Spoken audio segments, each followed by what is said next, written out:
Hey guys, so welcome back to another episode of Inspire You. Joining me on today's episode is the wonderful Kat Zajac. Kat, how are you today? I'm good, Lesh. How are you? I'm doing very, very good. Thanks for agreeing to join me on this episode. I'm so super psyched to be talking to you today. Now, for those listening and watching, we've actually not known each other that long. We've actually become friends quite recently through TikTok. Yeah, So like probably like a month now. We've been yes, something like that. I mean, I think we've been following each other's content for a while, but we've never yeah, really sort of interacted or done any collaboration work until recently. right. So, just to give you a brief introduction for the people watching this and listening. So this is my friend Kat, fellow content creator on TikTok. She's all about positivity and self-love. We're going to be talking about some really interesting topics today, which we'll go into. But one of the reasons we get on so well is because we're both fellow Pisces. Yeah, So we've actually, although we've known each other only a month, we've actually kind of, really resonated with each other in terms of, the kind of beliefs that we have in terms of topics and stuff like that. So again, very excited to talk to you today. For those who aren't following Kat already, please go and check out her content after this episode and just give her a follow because it's well worth it if you're having a bad day or you need just that little bit of added positivity into your life. aw, thanks, Lesh. That's Like right. making people smile. So I guess the first thing to sort of start with, I guess, is to start by asking you about your personal journey. So what is it that led you to creating content and being on TikTok in the first place? So interestingly enough, the pandemic. I mean, I feel like that's like The common theme. It's a common theme. a common theme for sure. So I was approaching like my 30th birthday, right? And I felt like I had everything figured out. Mhm. I was supposed to be getting married that year. My 30th birthday party was planned, and I went to work. And literally the weekend before my 30th birthday, I got an email from Mhm. work telling me that I had been laid off. Oh no. Temporarily. So they put me on a furlough, and I literally was like shooketh because I've had a job since I was like 14 years old. I was like, Okay, I love it. what's happening right now? So I went home, and from there I like didn't know what to do with myself, just because like I said, I've been working since I was 14 years old, and with the pandemic, everything that was going on, it was so hard to even leave my house without feeling like I was going out into like a movie scene. Like, you would go to the grocery store and the shelves would be bare and people were acting nuts, so I didn't even want to leave my Yeah, house. yeah, I know the And feeling. then I just decided, like, I started scrolling on TikTok, and then the more things I saw, I was like, hey, I can get creative with this. Like, I can do this. Yeah. Um, and yeah, I mean, I've always kind of had like a little bit of a creative side. I know I really liked, like, back in the day, there was this app called Vine, and it was I only, remember Vines, yeah. Yeah. so I used to make So Vine. much fun. And like I felt like TikTok was almost like Vine, and like, have you ever heard of Dub Smash? Yes, I remember So those. I felt like that was like them two combined, because I saw so many people doing like the voiceovers and stuff.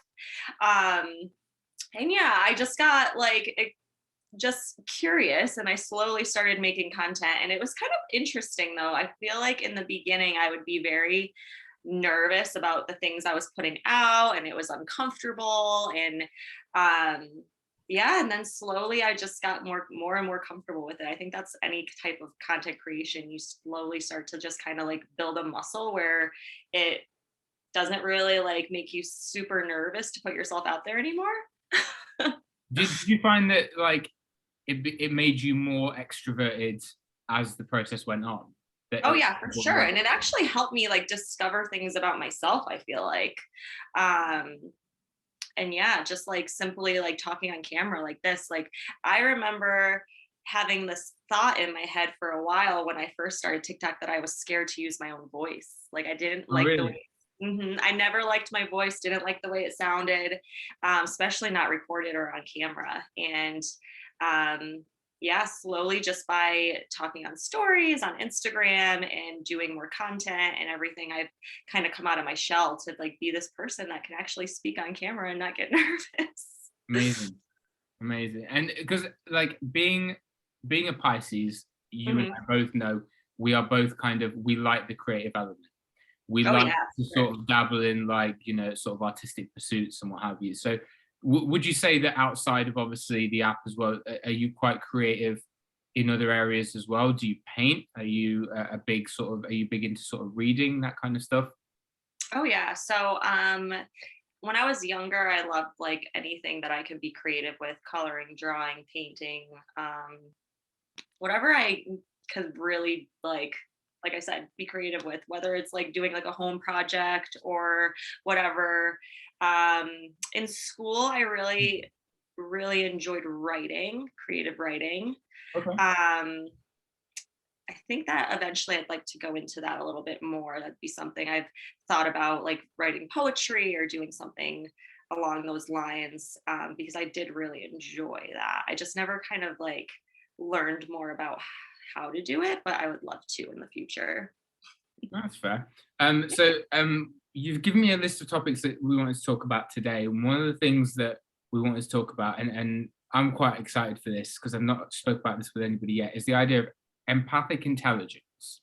Oh yeah. So Mhm. describe to me and to the people watching and listening what you mean by empathic intelligence exactly. Um, so I actually did a whole course on empathic intelligence with a spiritual teacher that was local. Um, Because you're quite spiritual generally, aren't you? excuse me. You're quite spiritual generally, aren't you? Yes. So I started, coming into my spirituality probably, in my teenage years, Mm. early college years. I had some things happen. A friend, like one of my best friends passed away. Certain things were happening in life where I just needed, um, it was almost like I had this awakening to like a different type of mindset, and I really had to explore that. So that was kind of when it started. Mhm. Um, but I did a course, probably is close to like 8 years ago, on empathic intelligence, where we would meet every week. It would be, a group of um, similar minded people, Yeah. conscious, wanting to learn.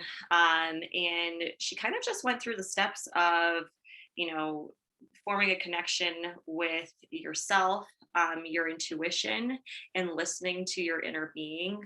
Because there's a lot of times where, you know, as empaths, we're picking up a lot, and that intuition's there. Like you'll hear that little voice inside your head, and it'll be telling you like something. And a lot of times we second guess, or we don't listen, or we just kind of block it out. So it was more so on kind of listening to your intuition. Do you find that when you were younger that was something that you struggled with? Because I've had this conversation with a friend not long ago about the idea of listening to and obeying your gut feeling. And you talk about, and it's interesting that you raise it. You talk about this idea of picking up on other people's. I call it picking up on other people's energy. Oh yeah. That's Hmm.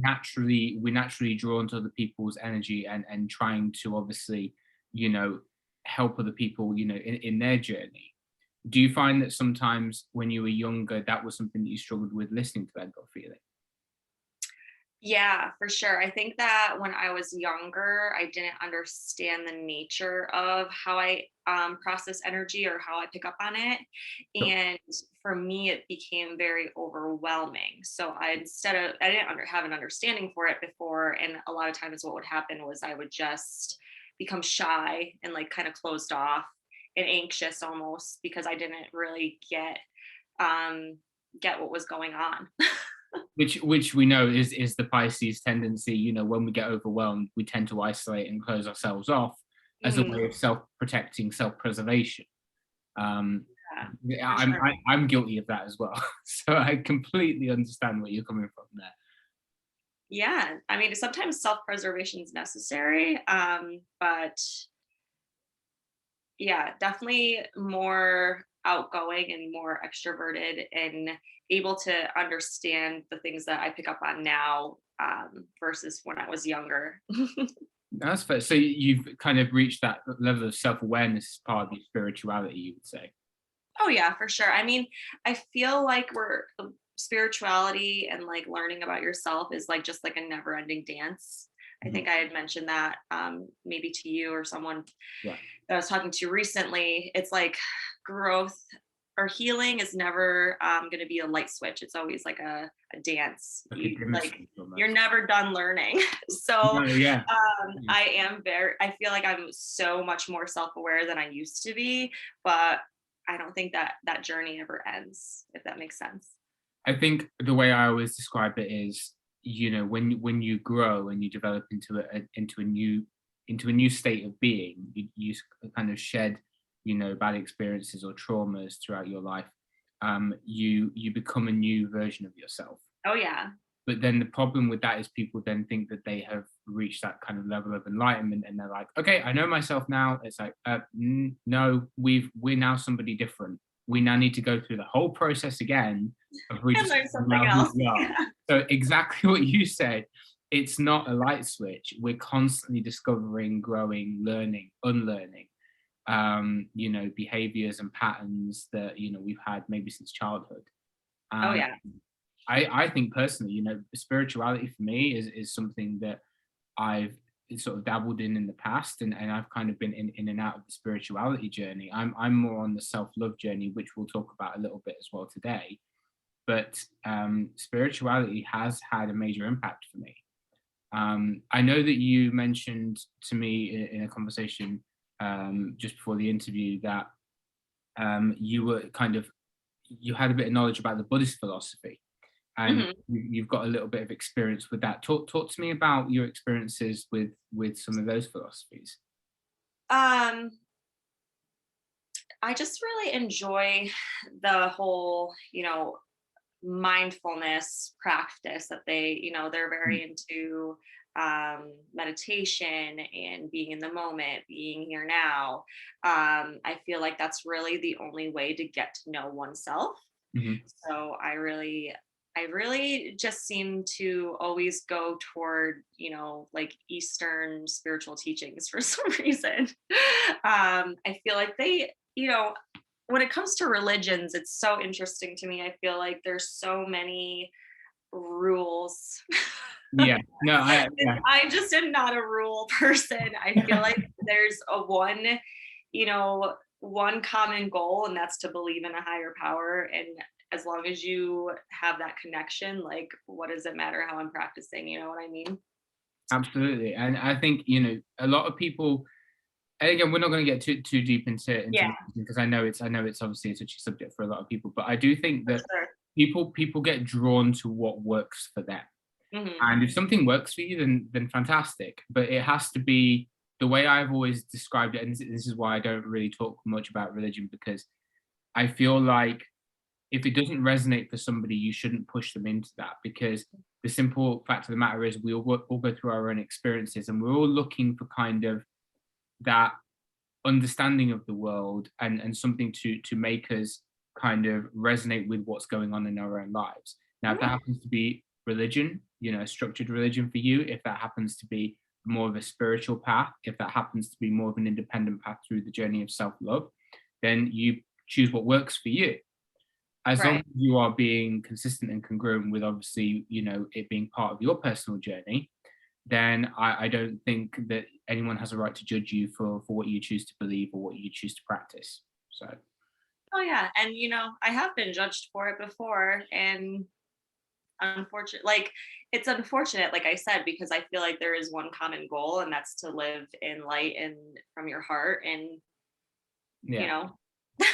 No, absolutely. I think that as you grow, the more that you can demonstrate. And I spoke to, I was actually had a recording session prior to you with Ashley, with Mama AD, and we were Yeah. talking about this idea of practicing kindness. Oh yeah. And I do think that irrespective of who you are, where you come from, and I said to her, I said, it's a hill I'm willing to die on. I do believe that if you are a kind, generous, compassionate individual, yeah, you may get stung a little bit throughout life. People may let you down, or you may get trampled on from time to time. People may take advantage of you. But as long as you don't let it change the nature of who you are, I do think the good people win in the end. And I do Yeah, think that, generally speaking, I feel like law of attraction is like, I'm a very big science person as well on top of spirituality. And I just feel like that's like magnetism. If I'm putting out frequencies where I'm, being kind and I'm being, you know, um, my heart is open, then that attracts to me. Actually, that was an interesting thing I actually was thinking about yesterday because I yeah. was at work and I was thinking about it because I was in a really good mood yesterday and I was Mhm. having a great day. And I had a couple people actually, like parents, thank me for being there, which I have, as a healthcare worker, I haven't had happen in quite some time, especially like this pandemic has just kind of like worn people out and nobody's really been very kind to each other anymore. So I thought that was interesting because I was like, actually it wasn't just one person, it was multiple people that said it to me yesterday. And I was like, huh, I must be like attracting some good energy here. But I think But again, if I go into work and like I'm being grumpy and I'm feeling down and I'm projecting that onto other people, that's what I'm gonna get back. exactly. And the more you project outwards that good energy, that good vibe, that intrinsic happiness that everyone strives for. And again, we'll touch on that in a little bit, the idea of intrinsic happiness. But I think the more you are at peace with yourself and in tune with yourself, the more you are going to attract like-minded individuals into your life. And I do think it's one of the reasons that we became friends so effortlessly and so quickly, because we resonated so quickly with the idea that we're both on that same frequency, on that same kind of level of understanding. And I do feel like we're at the same point in our journey as well. A lot of Yeah. our conversations always seem to end up along this idea of like, oh, this is where we are now. Okay, let's, help each other along in that sense. One of the things you mentioned, which I've not had anyone talk to me about before, I've not come across this concept, this idea of your human design. Mhm. And I was hoping that you could sort of enlighten people that are watching and listening about what you mean by this idea of your human design, because it's quite a fascinating concept. Right. So human design is basically, I'm just starting to explore this, but I thought this was really interesting. It's kind of based on the concept that you have a soul profile. I'm a huge believer that there is eternal life and that, I chose to come to, the earth and live this life before I got here. Mhm. And, um,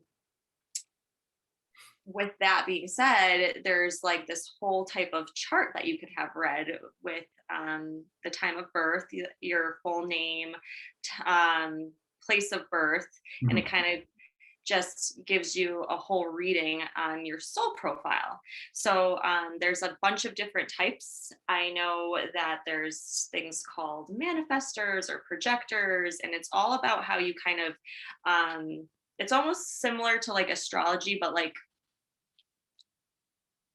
instead of having like a big like how we're both a Pisces, you have like this big Yeah. broad category, it's just geared directly towards you, and that's like the reading itself. So with my soul profile, I found it really interesting that, again, I think that I'm a very, very sensitive human being. I know that I'm a Pisces, so I'm very empathic, but there's certain things that I've felt in my body when I'm picking up energy that I just never understood before until I got older. And I am actually a reflector. So that type of soul profile is 2% of the human population, has one of Wow. the oldest souls to walk the earth. Okay. So you're Uh-huh. an old soul then. I'm a very old soul. And apparently, the way I like, so basically, my whole thing is a- apparently with my soul profile, I'm supposed to be here to kind of like observe and learn about everything and everyone versus like trying to like completely find myself. Mhm. All of my energy channels are open, and that's why I feel energy so strongly. But it's just an interesting topic. I don't know enough about it yet. I'm so intrigued by learning more. Mhm. Um, but everything I've learned about my profile in general since coming across this has been like completely um, just mind blowing, and it's helped me grow so much. Interesting. And so you've not, but you said that this is obviously a relatively new concept that you've come across. Mhm. It's not something I've heard before, so thank you for sharing that with me. Um, but yeah, definitely, it sounds like an interesting journey to be on.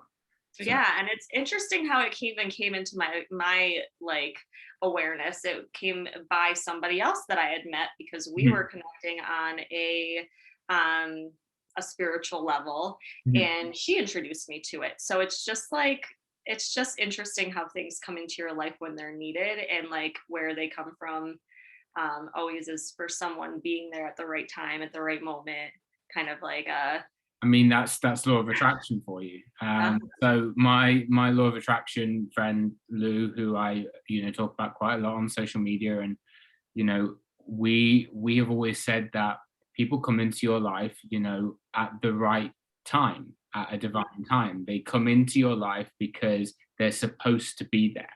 You're at yeah, a point in your journey where they are supposed to benefit you in some way, and you are supposed to benefit them. You are supposed to help each other along in some way that you won't really know until it happens, but yeah, you're giving off the correct receptors and the correct energy to attract them into your life. And there's that instant connection of like, oh, okay, we're on some level connected here. We now need to figure out what this is. um, yeah. be that a friendship, be that a romantic connection, be that through work, and it doesn't really matter where it is, but identifying those people and saying to yourself, okay, let's figure this out. Let's see how we can assist each other and help each other along in our own journey, be it spiritual or otherwise. But I do think there is great benefit. I've always said that people were not designed to live in isolation. We were Yeah, not designed, we're social creatures by nature. We are supposed to go through life helping each other, and we are supposed to go through life working in collaboration with one another in one way, shape, or form. But a mhm. lot of people, I think, struggle with this concept, and they think that they need to go through life, living it either in isolation, or at certain parts of their life they need to live in isolation, and they're either scared to reach out, they're scared to ask for assistance or help, or think that they're being a burden. And I think that's something that a lot of people do struggle with, this idea that, oh, I'm a burden. I don't want to trouble people with my worries or with my troubles, because Yeah. I feel I like mean, I still do that to this day. It's just training your mind to like not believe it about yourself. yeah, because we all have moments in our life where we're going to feel downtrodden, or we're all going to feel a little bit despondent. But I think having good friends and having a support network around you is extremely important. Oh yeah, for sure. And I'm just like a firm believer that, like you said, everything happens for a reason. You meet everyone for a reason, even if it's not beneficial to you at the moment. And someone that like really made you mad or sad or angry. Um, in that moment though, it is something that you needed and you needed to learn. Sorry, my cat is say hi. Adorable. Hi. Um, For those listening, her so cat's just walked on the screen. So so yeah, it's like at the time you might be upset or whatever, but you're learning something from this experience. So really, if you know God sent that to you, that's what you needed in that moment. You know what I mean? yeah, have you ever heard of this tree analogy? Somebody described this to me a while ago, that people in your life are like elements of a tree. Hmm. And you'll have the leaves on a tree, which season after season fall away. So you may get people who are in your life simply for a season, and then the leaves drop off, and they are basically the leaves. They disappear when the season ends. Yeah. People are like branches, and they stick around for a little bit longer. But as we all know, branches break off, or they get damaged by, by weather and stuff like that. So, and they may drop off, at certain points. And then you have certain people, and these are very far and few between. And when you meet these people, you should hold on to them, because these people are the roots of your, Right. and they will ingrain themselves so deep into your life and into your consciousness that they will support you and ground you, and they are lifetime people. Oh, I like that. I like Yeah. that about you. Thanks for sharing that with me.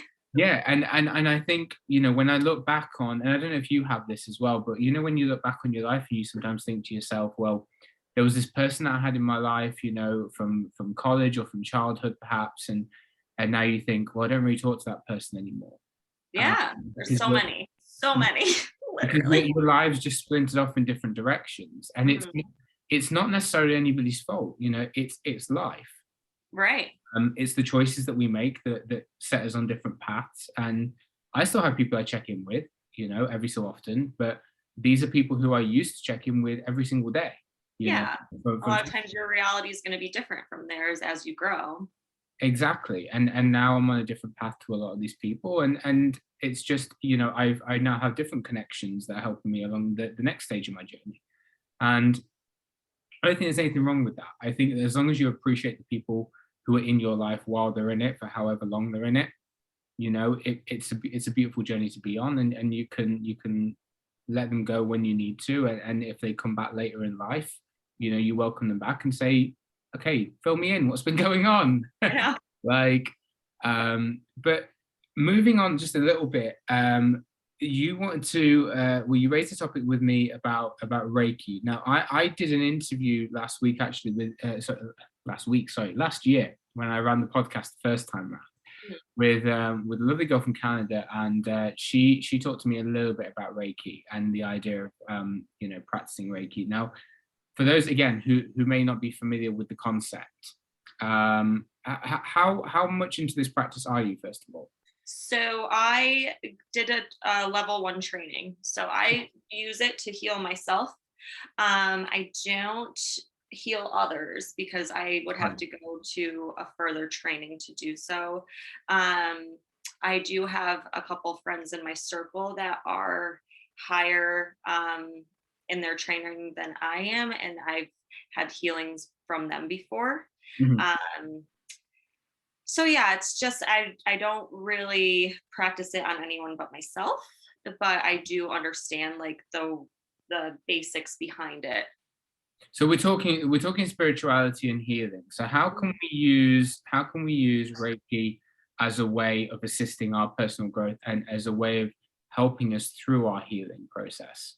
So when I use Reiki, it's more so it's a I'm trying to think. So Reiki is an old type of Japanese energy healing.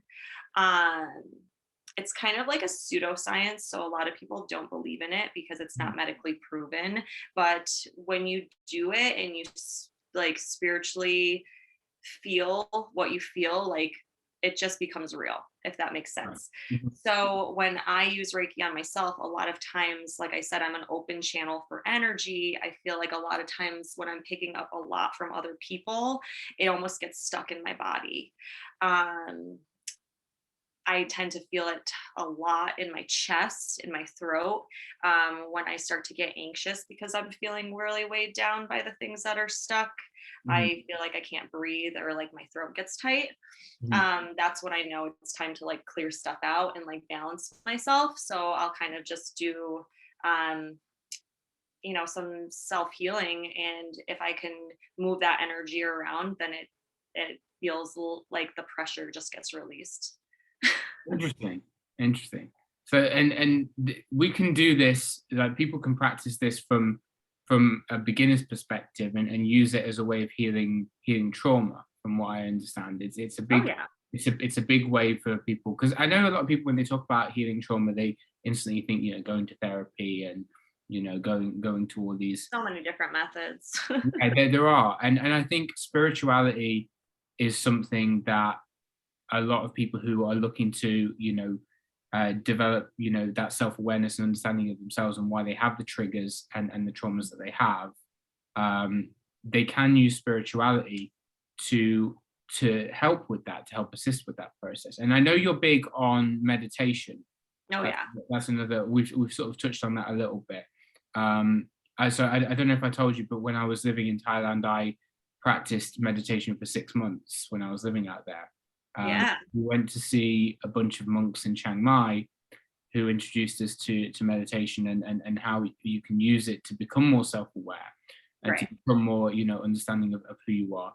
And I found it very therapeutic, incredibly therapeutic, as a way of trying to figure out, how to deal with my stresses and how to deal with, the general kind of, I mean, not that living there was particularly stressful. We were living on beaches half the time, but when you bring it back to, like, when you come back to the UK and then obviously you go back to working, a high pressure job, or, you're dealing with the day-to-day stresses and what have you, I think it helps to have that cathartic release. And I know that's something that you probably resonate with, being somebody who's obviously, quite creative and empathetic, and sensitive on that level. So yeah. how do you find it's helped you? Honestly, I feel like I'm just more myself and more calm and more centered when I meditate on a regular basis. So I think I've been meditating regularly. I came up with a morning ritual. Okay. My ritual is to wake up, open my eyes, literally thank God for being alive. And then I go drink a glass of water and I come and I meditate. So it's just starting the day off with myself, if that makes sense. I just feel like a lot of times if people don't have a good routine in place, they'll get on their phone and they'll start scrolling and they'll start reacting to life versus like just what's the word? It's like reacting versus I can't think of the word, Living. but huh? Living. Yeah, so reacting versus responding. Okay. So you're reactive. You're going to be like reacting to life versus responding. When I sit down in the morning and I meditate, there are times where people say, "Oh, I can't meditate. My brain keeps going, and I can't concentrate." That's the people that need it the most, Yeah. because meditation, it's just like anything else. You know, Exercise, following a diet, it's not going to happen in one time. You're going to sit down and you're going to magically feel better. Like every time I sit down to meditate and my mind starts to drift off and then I can pull myself back to awareness, that muscle gets stronger for me. And that's what it builds on, So since I've been practicing and doing it, probably I want to say consistently for like a month and a half now, every morning. Like my fiance will be like trying to talk to me. I'm like, no, I haven't meditated yet. It's literally like I need my coffee. Like I need my meditation. Yeah. I'm sorry. You need to give me like 10, 15 minutes. Yeah, like give me 10 minutes. I'll be right back. Then I can talk to you. Then I can deal with human interaction. Yeah. But yeah, like it has helped me control my overactive like mind. It's helped me with a lot of my anxiety. It's just kind of helped me become like a little bit of a more positive person in general, just because I feel like I'm like starting my day off on a good foot. It's helped all around. So there's so many benefits. But one thing I wanted to ask you as a fellow Pisces, and I know I keep coming back to this, but for those who follow us both on TikTok, we've kind of dubbed ourselves Pisces pals, I guess. But one of the things I was really interested to ask you, and more so, I guess, from a female perspective, as opposed to just the fact that you are a fellow Pisces, but protecting your energy. Oh yeah. Now, this is a journey that I'm on at the moment, because you'll know, and I'm sure that this is going to be a very relatable line of topic here for a lot of people listening and watching to this. if you are somebody who is naturally a giver, somebody who is naturally an empath, who wants to help other people, who wants to bring good energy into the world, there's this idea that sometimes we will empty our cup to the point where it's completely gone without recognizing what we're doing. And the problem with that is we become so depleted that we then don't have the energy to self-sustain ourselves. So we have to find this balance between, giving and protecting what is rightfully ours, what is reserved for us. And I guess my question to you was, how have you found that balance in your life? Because you seem somebody who is very grounded, you seem somebody who is very in tune with standing in your power and owning who you are. What do you do to maintain that protective energy and say, look, I can't give this to you right now because I don't have it myself? Boundaries. Practicing boundaries was huge for me. I used to always just have like this empathic guilt. I remember you just posted about it, Yeah. where you feel you want to be so helpful to the world, that you just will give until you have nothing left. And when you're not giving and somebody needs you, so a lot of times what would happen to me in the past is like I would almost get dubbed this person that like everybody wants to come to for help, and like, oh, No, she that makes me feeling. smile, she gives good advice, like all this stuff. And at a certain point you really have to like kind of form a boundary, especially if you're feeling depleted, because otherwise you can't be of service to anybody. It took me a while to stop feeling guilty. It's a lot of practice, self-love, telling myself it's okay to feel that way, not feeling guilty that I'm feeling depleted.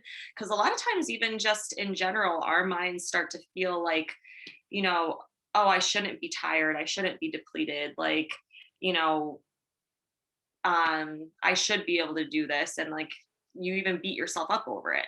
But there's nothing wrong with feeling a little tired once in a while and needing to refill your cup. It's just um, being aware of your own self and when you feel like you can't take on anymore, and then setting those boundaries.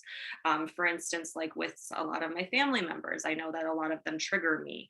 So if there's a moment where I'm in a great mood and I feel like I can conversate with them and I can handle that, sure, that's fine. But if I'm in like a bad state of mind and I think that's going to set me over the edge, then I won't answer the phone call and I say, hey, that's okay, I will call them back when I'm ready. Similar to like jobs. I used to go through that with my jobs. I'd work myself to the bone. Every time they asked me for an extra shift, I'd be like, oh my God, I feel so Yeah. bad, I need help. No, I don't need to friggin' help. And I don't like find someone else. You can find someone else. Like if I'm feeling tired and I don't want it, you can say no. It's just like learning to say no and being okay with it. I remember one of the biggest moments for me, when I was I think 23, 24. Yeah. I just finished law school, and I told my dad that I wanted to go traveling. And I decided just to take random jobs just to try and feel. I got a job working in insurance initially, and then I remember taking a second job to add to the hours that I was working in insurance to try and earn as much money as possible over a short period of time. And then I ditched the second job or even the third job. At one point, I was working 3 jobs. And then my main job, I'd take a 2-week holiday and say, right, I'm off to Morocco, or I'm off to France, or I'm off to wherever it was I was going to. And then I'd book these trips 6 months ahead of time, to try and keep the prices low. But it was all about making money for me. It was all about trying to gain as much, as much as quickly as possible. Mm-hmm. And I would do the same thing. I'd exhaust myself. I remember working as a barista and as a bartender, and on top of my 9 to 5 job. And I'd be going to my 9 to 5 job and then working in the evenings as a bartender, then going back to work the next morning, and then going and working as a barista. And it was a nightmare. And I kept saying yes. I kept saying yes. Every time somebody would be like, do you want another shift? And I'd be like, yeah, go for it. Or this person's called and said, can you come? Yeah, because I live around the corner. It's like having to learn boundaries and having to learn the power. There's a really interesting book that I read, and I can't remember who it's by, and we'll go into this because we've got a couple of books that we wanted to discuss anyway, but there's a really interesting book. It's called The Power of No. Now? There's The Power of Now, but there's also one called The Power of No, I believe. And it is an incredible read. The idea, like, no is considered in the English language to be quite a negative term. Yeah. But once you learn to incorporate the word no into your vocabulary, it is so liberating and powerful. Saying no to things without the fear and the guilt triggering you of what people are going to say or what they're going to think, or, you know, I had so many friends when I was younger who, you know, especially when I was at university, who would say to me, we're going out tonight, come out with us. You know, we're going out drinking, we're going out clubbing and stuff like that. And I had to get good and consistent with saying no, because I knew that I was at university to study and I knew I wanted to get my degree. And everyone around me was doing it. Everyone around me was going out and partying and doing all this. And I just wanted to make sure that I made my family proud and made myself proud. And I remember that, you know, the graduation ceremony, I was sat at the front of the hall, and all my friends who had partied and been going out, whatever, were sat all the way at the back. And I was like, this is the moment where I recognized that saying no in those moments has actually helped me, has benefited me.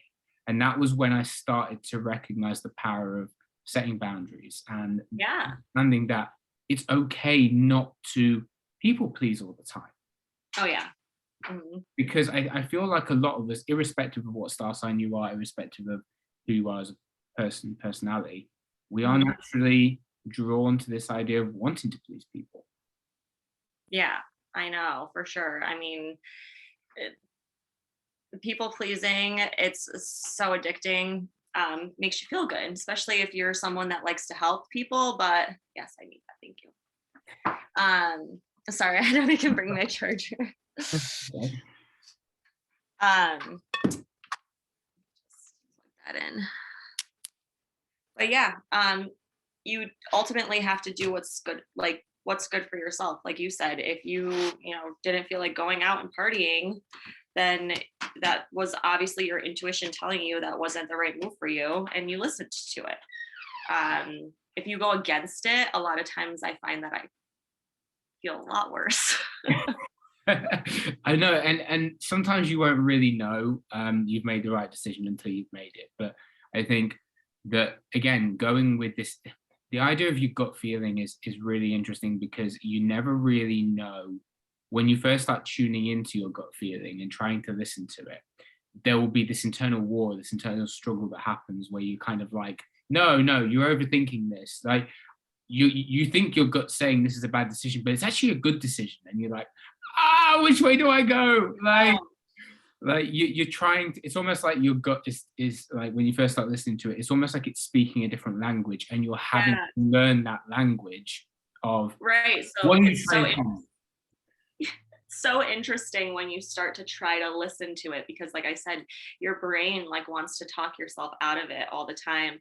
I remember when I was going through that course, I actually have a really funny, like, it was just such a random story that I remember. We were at a fair and I had been like practicing doing the course every Wednesday about listening to my intuition.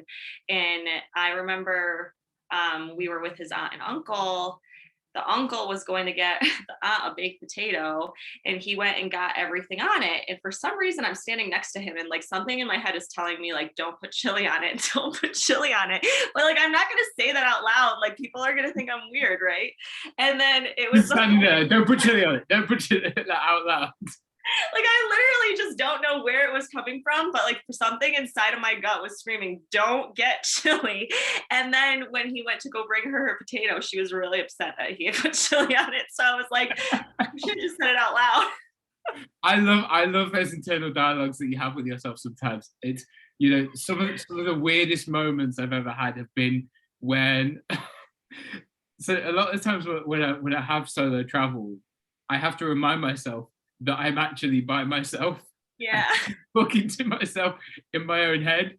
Like I'll be on a coach going somewhere, or and I I love people watching. People watching is one of my favorite pastimes. I do, like, if I sit with a cup of coffee, I sort of make up stuff. I'm really sad.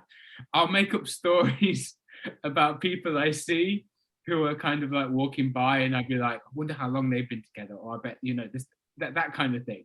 That's So I write these kind of scripts in my head yeah. about people's lives, because apparently I don't have one of my own, and it's a lot of the time you'll have these internal conversations with yourself, and you'll be sat there, and then you'll snap back to reality. You're like, oh, I'm sat in a coffee shop by myself. There's nobody else here. Like I've literally sat and zoned out and spoke to myself for the last half an hour without even That's realizing. so funny. Actually, I'm reading a book right now about this topic specifically. It's called The Untethered Soul. And Right. it's just talking about how we are as humans and how we observe things and how we create this inner dialogue. And a lot of times that inner dialogue can like basically just like judge everything, or it can observe.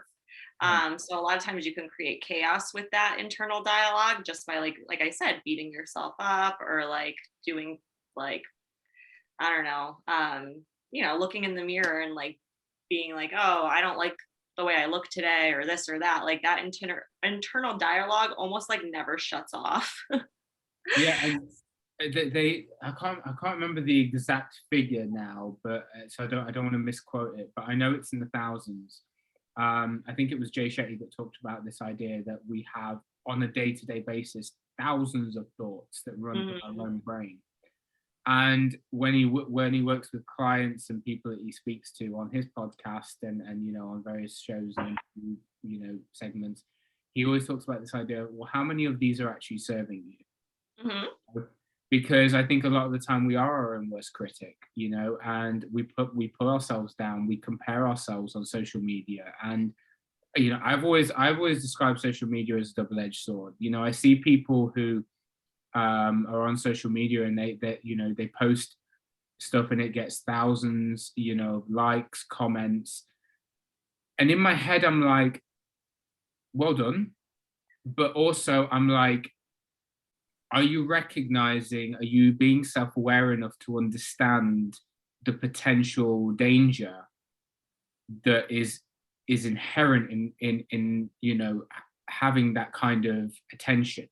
Because Mhm. not kept in check, you can become dependent on it. It can become an addiction. It can become sort of something that you rely on for your own validation. Mhm. And you know sometimes I wonder if, and talking about TikTok in particular now, and I've raised this before, if, let's say, all the people we know, collectively through TikTok, all of our friends, let's say that all of our accounts got wiped tomorrow. Let's say they got rid of all of our following, they got rid of all of our numbers, they got rid of everything that we've ever done and everything we've ever posted, and they said, right, off you go, start again. Mhm. How many of us would genuinely actually find ourselves happy? And how many of us would find ourselves triggered by the fact that we've suddenly had all our numbers taken away and all our, attention taken away? Because I've always said that if you're on social media, use it as part of your self-love journey. Mhm. Be cautious with it. See, I think that would be when you were saying that, it was like where my brain went to was almost like I think I wouldn't be upset about the numbers. I would be more upset about losing the content that I poured my work, like, because a lot of times I'll look back at my content and I can even like see my personal growth, so it's almost like a diary of some sort, or like It some is. sort of like, so I think that would be like the hardest part for me if I was to ever lose it, would just be to like not have those like memories. It's almost like keeping a journal and like being able to like look back on things that you've written before and be like, wow, like I used to think like And it is, because I've gone back and I've looked at some of my earliest videos, and I've seen where I am today, and how far I've come and how far I've grown as a yeah. creator.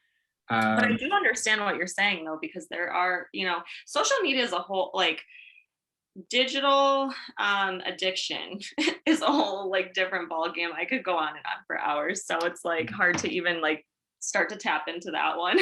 No, and like I said, or left, I think left unchecked, it can be, it can Again, yeah, be. I've been forming pretty good boundaries with that as well, that I didn't know were necessary. But yeah, that's definitely important because it can become very consuming. But I think you and me are very lucky in the sense that we have surrounded ourselves with very like-minded individuals who are Yeah. very self-aware and who understand the nature of that. But then you do see some people coming up on For You pages, people that you maybe haven't come into contact with before, and you just want to reach through the screen and go, do you need a hug? No, because some of the stuff they're posting, it's almost like, are you actively seeking that attention and that validation? Because it seems like the focus is more on trying to make yourself feel better and trying to project a message or to do anything. And I know that when it comes to social media, that is, again, spoke about this with Ashley on the previous episode. We're all guilty of it. We're all on social media to some degree to make ourselves feel better. Everyone's guilty of it. None of us are completely devoid of vanity. We like to take cute pictures and we like to, post holiday photos and, show our lives to other people and say, look, this is what I'm doing and this is great. And that's fantastic. But I think as long as we're being transparent with the fact that, okay, not every day is a good day. Authentic. Yeah. And it's interesting that you say that because like you said the thing about feeling through the screen. I've always thought that was an interesting thing. Like I could be scrolling and I could authentically feel the energy behind the person that like made the video and what they were feeling at that time. If they're forcing something because they want to put out content and they just want to like a view or a number or something, it's almost like you can almost feel it. You know what I mean? It's such a different energy than when someone's creating for the fun of it or creating for a purpose or creating to put a smile on someone else's face. It's just a different feel. Also, like what you said with the need a hug thing, I thought this was an interesting thing I was thinking about the other day. When I first started creating, the one thing I was like super scared about was getting people that were going to be mean to me. Oh, really? Yeah. Yeah, and like that was like one of my biggest fears. But like now that you said that with the whole like you need a hug thing, I think anytime anyone's ever been mean to me, like that's basically where my brain goes. I'm like, hurt people. So if you're sitting there and you're trying to hurt me, like that's because you're hurt, and I just don't really let it bother me. But it's interesting that you mentioned hurt people because when I first started, and we'll move on to talk about self-love next, but when I first started on my I don't know if we've had this conversation, but my self-love journey started as a result of a 4-year relationship coming to an end, which I try not to talk about too much now because I feel that it's out there anyway. But I had a very, very bad ending to that relationship, and it stripped me completely of my identity and who I was. And I'm not blaming the other person so much as I'm blaming myself, because I allowed myself to get lost in the other human being. And I think that a lot of people, fall into this trap and, they get into a relationship and they say, right, okay, I know who I am. I'm now going to get into a relationship and everything's going to be fine. And I'm going to preserve my identity and it's all going to be good. But a lot of the time we won't even realize it's happening until it's too late. Right. And for me, even though I'm not in a relationship at the moment, I do believe that a healthy relationship is a mix between understanding who you are, who the other person is, and allowing that space and time for you to both, pursue your own independence, but also to come together to share your own happiness. And I think that when you start loving yourself more and recognizing what you want and deserve, you then start attracting the correct things into your life, as the law of attraction obviously teaches us. Right. But for me, the biggest thing when I first started creating content off the back of that relationship was, again, I was scared of the reaction I was going to get because I didn't know who I was. I Yeah. didn't believe. I literally started doing everything. I started doing comedy videos. I started doing acting videos. Talking to people about mental health because of my own mental health struggles and heartbreak and stuff like that. And I felt, one of the things I felt was, as a guy talking about certain topics, I was going to get railroaded. I was going to get ridiculed. A guy on social media talking about having his heart broken, was just like, oh, look at this guy, and that did happen early in the process. But then you learn, I think, to develop a thicker skin as a result of, and you know how we talked about everyone coming into your life for a purpose. Right. I want to take a minute, and I just want to say, for the people watching and listening to this, and I'm sure you'll probably agree with me on this, and I'm sure other content creators who have had this experience will also agree. Thank you to all the people who have hated and to all the people who have left negative comments, because what you don't realize is every time that you do that, you are actively helping to, in a way, strengthen the person. I mean, you shouldn't be doing it. I'm not saying go out there and start doing it more. No, I'm just saying. I know what you're saying. It's similar to what I said with the learning, like everything happens for a reason, even if it's there to teach you something. So you're learning from it. Exactly. And I think it's how we choose to react to it. We can have somebody come in, and again, it's this idea of protecting your energy. Somebody can come into one of my videos or one of my lives and they can leave a negative comment and they can try and tear me down, and I can sit there and be like, I can sit and get upset about it. Or I can choose to see it as an opportunity to respond with love, respond with compassion, and say, okay, I'm sorry you're going through whatever you're going through right now, that's forcing you to project in this way, and it's causing you to hurt another individual because on some level you're unhappy. I hope you go and resolve that conflict within yourself, but what you're saying and the actions that you're taking and the words that you're throwing my way, I'm going to take those and I'm going to just ignore them because I understand who I am. And I think all of us, every single one, you posted a beautiful video, by the way, the other day, which I know you posted on Instagram as well on your reels. And if you don't mind, the anxiety one with the angel wings. Yeah. So for anyone who isn't following Kat, please go and check out her content and find that video. It was a beautiful, beautiful visual representation of dealing with anxiety. And I think that when we as creators and as however people, and again, these are just titles, and these are not titles that I associate with, but it's how people sort of, I guess, call people who do what we do. Content creators, social media influencers, whatever. As long as you are creating content that is in some way assisting, inspiring, helping other individuals in their journey by being, or your own journey. If you're expressing yourself and just creating your own journey.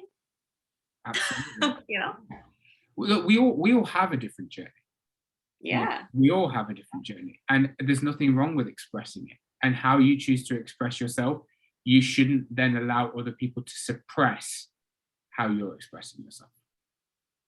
Yeah, for sure. And that happens a lot in the beginning. You overthink it. You overthink what you want to share because it's hard. It's hard to be that vulnerable and put yourself out there and be worried about getting judged for being your real self. You know what I mean? But like, once you start to really come into yourself and learn, like, you actually like who you are, like a lot of times you'll find that you don't care what other people think. No, you don't. You learn to take life, the way it comes at you, and you just kind of say, all right, look, I'm not everyone's going to like me, and I'm okay with that. But the simple fact of the matter is, I don't need everyone to like me because I like me. Right. And I understand that I'm, a flawed human being, just like everybody else. But I'm actively seeking to better myself every single day and to turn myself into a person that I'm going to be proud of. Right. And, as long as I'm proud of the person I'm becoming, and my loved ones and my friends and my family are proud of the people that the person I'm becoming, the rest doesn't matter. The rest is all just background noise. For sure. So talking a little bit about self-love, how do you practice self-love? What is self-love to you? So huge on meditation, because that's basically spending time with myself, right? Like, Yeah.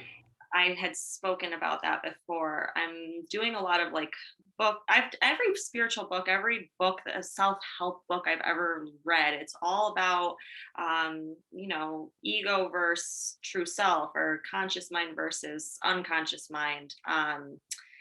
So with that, I like to try to turn off that subconscious chatter and like really just be with myself. Mhm. Um, because that's where, you find yourself. That's where you like get peace. Other things I like to do are positive affirmations.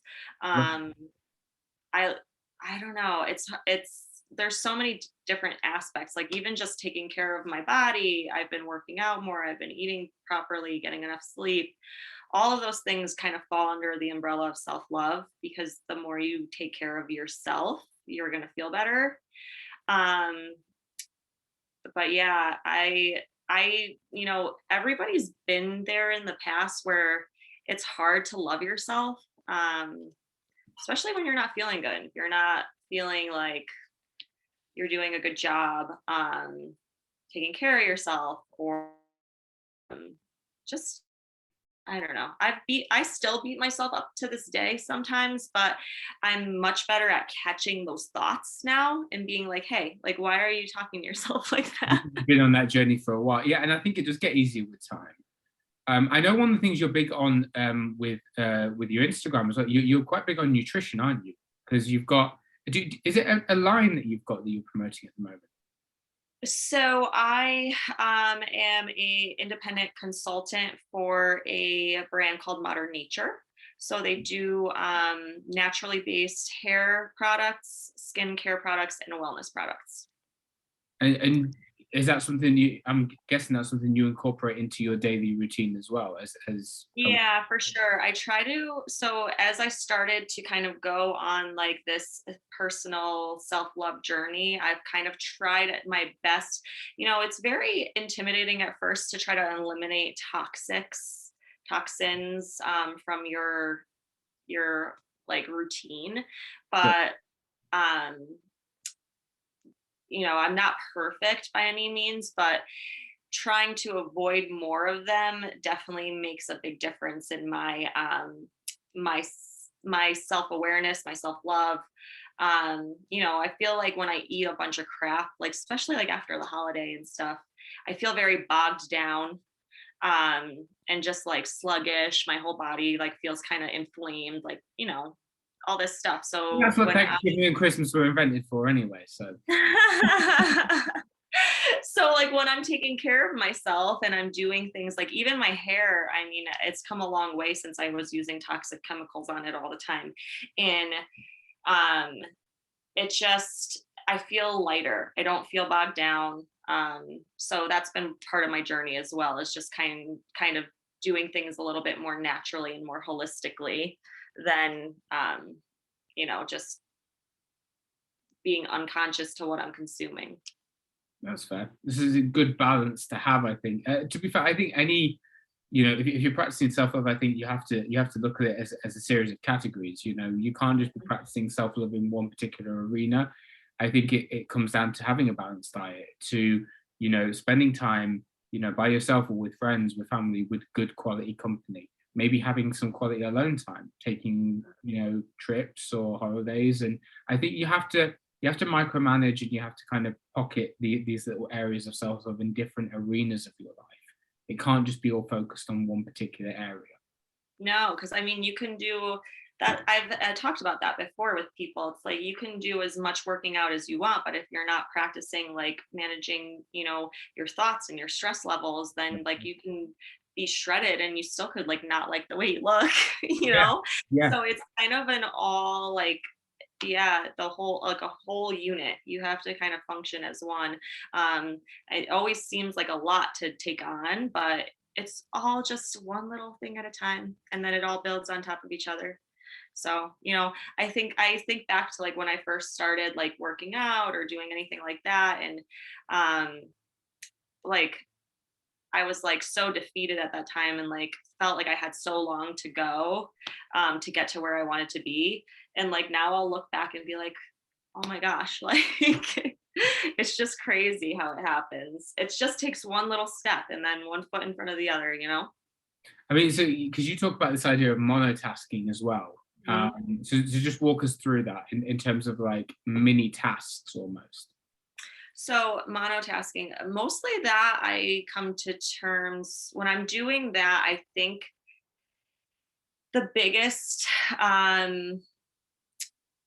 thing that you want to avoid with doing 1,000 things at once is these guys. So I've I'm done a lot awful of for that, by research. the way. Yeah, for those listening, by the way, she just held up her phone. Your Yeah, phone cell can be your phone. biggest distraction. Like I'm awful. I'm getting Yeah. better now, but your phone can be the biggest distraction when it comes to any kind of day-to-day goal, whether you're working out, whether you're at work.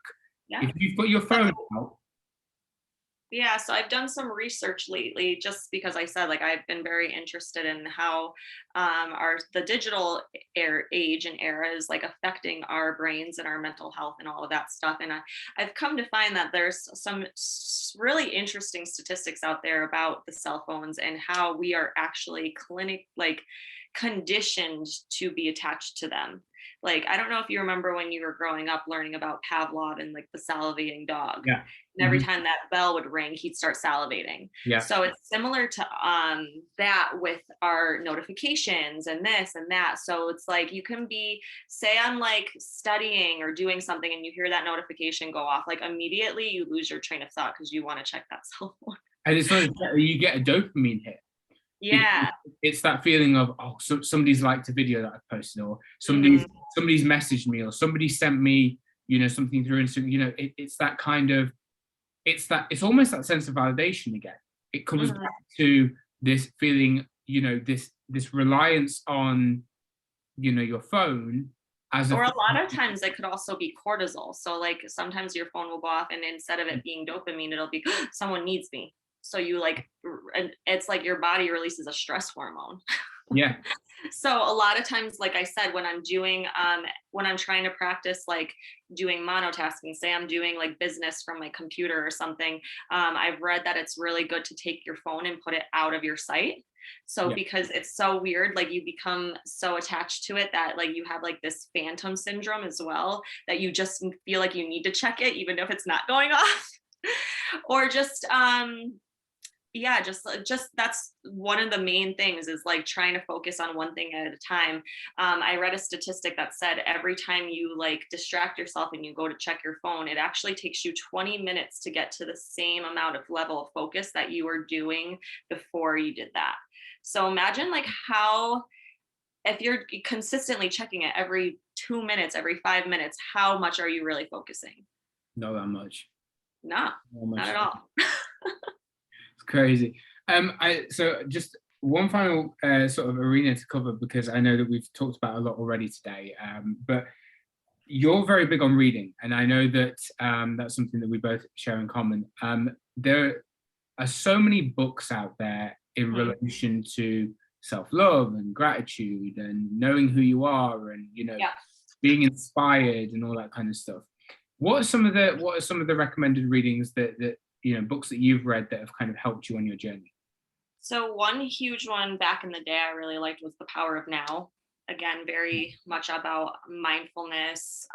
They actually name your ego at that point. I think they call it the pain body, which is like that subconscious chatter that like always wants to like be mean to yourself. So that one's a good one. One of my favorite ones, which I recommended to you, is The Four Agreements by Don Miguel Ruiz, Which I've got which in my is Amazon basket actually. I need to quickly yeah. So that one's a good buy now one. later. So he is an American author. He's let me think, a Toltec spiritualist. Okay. And I think he's like a new age, like shaman. He follows like new age shamanism. Um, so the concept of the book really is just about how we're all living our own realities, and that just is based on what we've been through in our lives up until that moment and how we're interpreting and projecting it. So the four agreements are basically, the first one was to be impeccable with your word. So Okay. that one just means to always, be authentic, speak from your heart kind of thing, always be true to yourself.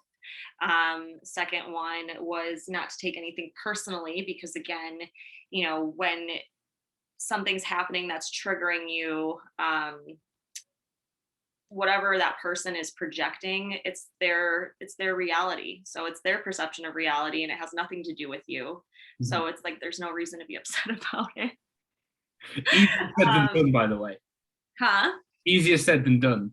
I know, it takes a lot of practice to like train your mind to do that. But we're kind of already on our way, like how we were saying, hey, like someone leaves us a bad comment, we're going to know that it's not us, it's like what they're going through at the time, same concept. um Another one, I think it was don't make assumptions, which is just basically, having the courage to ask questions and not be afraid to be yourself as well. Um, to be able to communicate effectively, because when you make assumptions, a lot of times, like a lot of us as humans will do this in our brains, where, you just assume they should know what you're thinking. And that's a If you're danger. not communicating effectively, then the other person's not going to know. You know what I mean? That's a dangerous reality to live in, because a lot of people, you have to remember, they don't have the same structure as you in terms of thought patterns, and you Right. can't assume that It people are leads going to to a think about lot of it. misunderstandings.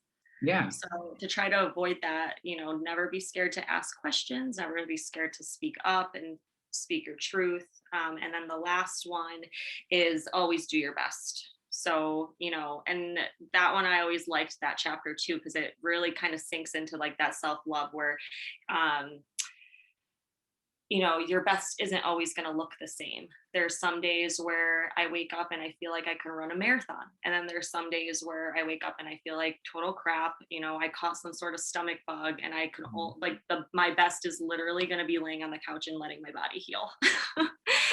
So You'll have as those long as days. you're trying your best and you know that in your heart, like that's all you really need to be doing. I think whatever you go through, you have to remember that everything is temporary anyway. So if you have Mhm. a bad day, if you have a good day, it's temporary. The Absolutely. following day, you may experience a completely different set of emotions. Your emotions are complex anyway, and trying to figure them out. And one of the biggest things for me has always been overthinking. Especially being a Pisces. It's the We're like the worst. most emotional of like all the zodiac. Yeah, we are just on a whole different level. We will experience an emotion and then go sit in the corner, and then we'll overanalyze that emotion and go, what is my body trying to tell me? Like, and and it's not like we'll even go through a range of different, we'll go from one extreme to another. And we'll just, yeah. The way I describe it is always like, when you have symptoms of sort of like an illness, like you're feeling a bit groggy and whatever, and then you go online and you type in the symptoms, and it always gives you the worst case scenario, and you're like, I've got 6 weeks to live. It's like, no, you've got a cold. like seriously. Like, just learn to just recognize that your emotions exist for a reason, but you need to learn to kind of, roll with them and recognize that they are temporary. Mhm. And if you're not having a good day today, you may have a better day tomorrow. Try again tomorrow. As long as you said, like you said, as long as you can give your best on any given day, whatever that Right. best is, it's irrelevant. It's your best that day, and no Yeah, one can judge exactly. you. So, Yeah. So that's a really good book. I mean, I recommend it to anyone. I mean, a little bit more of like a spiritual self-help book, but I found the concept behind it very interesting, especially how in the beginning it kind of goes through, like I said, societal conditioning, and how everyone, from a very small child, you're kind of been told who to be your entire life.